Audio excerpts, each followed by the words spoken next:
Nice to see you again, partner. Yeah, you too. Glad you're back. You've been busy. I have. So anyway, hey, listen to this. You need some continuing education. NMLS Continuing Ed. It's that time again. Remen's putting on a deal. It's actually a live webinar. We can get that all taken care of on October 16th. And I think there's some deep discounts in it for you as well. So, That's cool. Yeah, click the banner you see right here over on your right if you're on a desktop, or scroll all the way down if you're on a mobile device.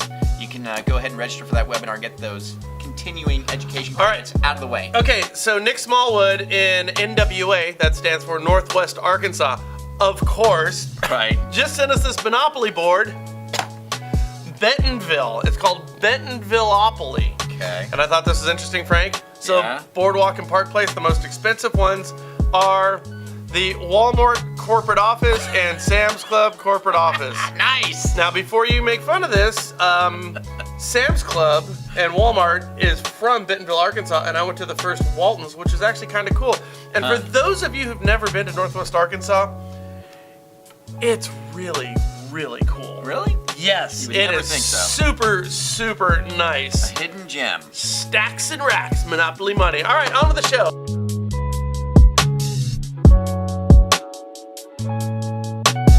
Listen to this, guys. 75% of consumers would consider working with a travel agent. What? Yeah. Now, that number is exactly the same for millennials as it is for the more, geriatric generations like us. Now, in case you're wondering why we bring this up, it's because the travel agent was the original loan officer or real estate agent, okay? With Travelocity and Expedia acting the part of Zillow and Rocket Mortgage. I get it. So you want to see what the future holds for you? I mean, look no further. Okay. Now, I bet you thought they were extinct travel agents. Yeah, for sure. The answer, Frank, is no. That's They are weird. not extinct. Their numbers are way off the Catch Me If You Can with the Leonardo DiCaprio generation. Yeah. But they're not gone. Okay. Left are the hardworking, good marketers providing great individual value to their clients. And they're quietly killing it. Really? Shh. This is a roadmap for what you need to do. Check it out. Travelers' top reasons for considering whether to consult a travel agent are to ensure a smooth experience on more complicated and expensive trips. Ah, sounds familiar. And for recommendations and help arranging special activities and experiences. Right. Sound familiar? Yes, it does. Nearly half of travelers, 49%, would consider working with a travel agent for an international vacation, but just 1/4, or 22%, would do so for a vacation within the United States. Makes a lot of sense. It makes perfect sense. More than just in the travel industry. Right. Let's break this down here for a second. For the more complicated trips Right. or loans, Right. like purchases, Right. people want a travel agent or Right. a loan officer. Or Millennials, by the way, included here. For the more simple, 50% LTV rate and term refi, I'm traveling to Bentonville, Arkansas type of thing, they don't want or need a travel agent. Really, they don't want to have to deal with anybody, or more importantly here, guys, understand this, they don't want to deal with anything. Gotcha. They just want to get it over with. Right. Now, this is really important here. Yeah. Consumers perceive an online experience as something that's more simple. Right. Okay? It's usually not. But people want simple solutions for simple problems. We all do. You do. I do. Yeah. I call this the Amazon syndrome because I can easily buy tickets, motherboards, books, balloons, and baby clothing. Okay, I can do this easily online. I want to take that experience to other areas of my personal consumption. Okay. That includes my vacations or real estate or home loans, right?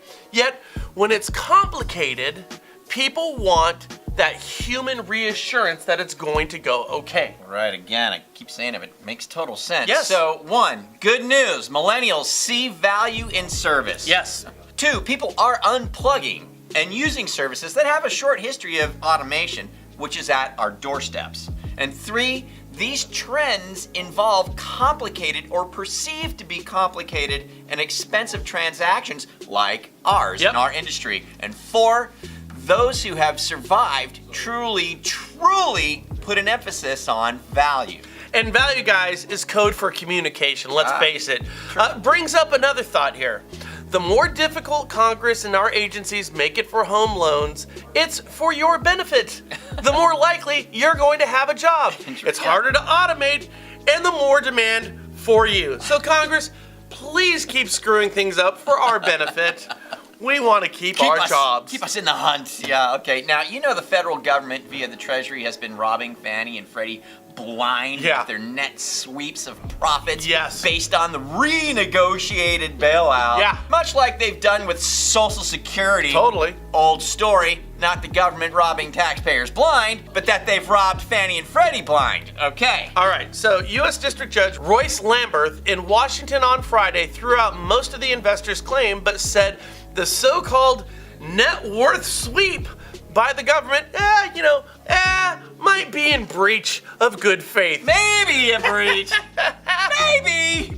The judge said the unilateral change in the bailout contracts enabled the Treasury Department to reap enormous benefits in exchange for no new investment. Wow, I want that. And was enacted just as Fannie Mae and Freddie Mac were about to achieve sustained profitability. Just a little bit. Fannie and Freddie combined are the most profitable company in the history of the world. Just a little profitability. This is no joke.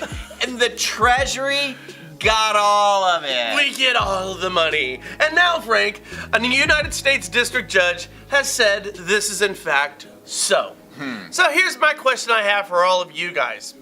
We believe Fannie and Freddie's investors, they have a legitimate leg to stand on. You just can't steal everybody's money, and you just simply can't seize another person's property in the form of investments, which is what the Treasury and the United States government did in fact do, to the tune of more money than anywhere, anytime in the history, of the world. Now, in the worst case scenario, the Treasury and Fannie and Freddie have to repay what they've taken from these investors. Where does that leave Fannie and Freddie? And what impact will justice have on the housing market and the overall economy? How does this sucker play out? Now keep in mind, Frank, the Treasury has taken billions and billions and billions in profits from Fannie and Freddie. Right. Now, Fannie and Freddie are forced to repay this to their investors on money they don't have. Is the Treasury going to pay that and then send Fannie and Freddie the bill? Will this send our GSEs into a tailspin? And what effect could that have on housing? I don't know. But boy, now that this sucker's alive, it's going to be interesting to see. I am very curious to see how this plays out. Yeah. Very curious. I'm curious what it'll do. I'm curious to see how Nick Smallwood's Bentonville-opoly is going to play out for us. You guys have a great one, man. Leave us your comments down below. Do us a favor, forward our show, share it with other people, and if you're meeting us for the first time, please subscribe for free in your upper right-hand corner. And we'll catch you guys later here at the National Real Estate Post, as always. I wonder if, like, the next generation of Monopoly is going to let you take a second and a third mortgage out on your properties until they're upside down. Right. The whole board is, like, foreclosed on. Hey, look, everybody loses in the new Monopoly. A roll of the dice. Financial catastrophe strikes. Awesome. Do that. Thank you, Nick. Oh, by the way, if you want to send us any of your crazy stuff from your hometown, feel free. And send it to Frank where? 479 Mason Street, Suite 128, Vacaville, California, 95688. You're in front of the mic. I hope you got that. Later.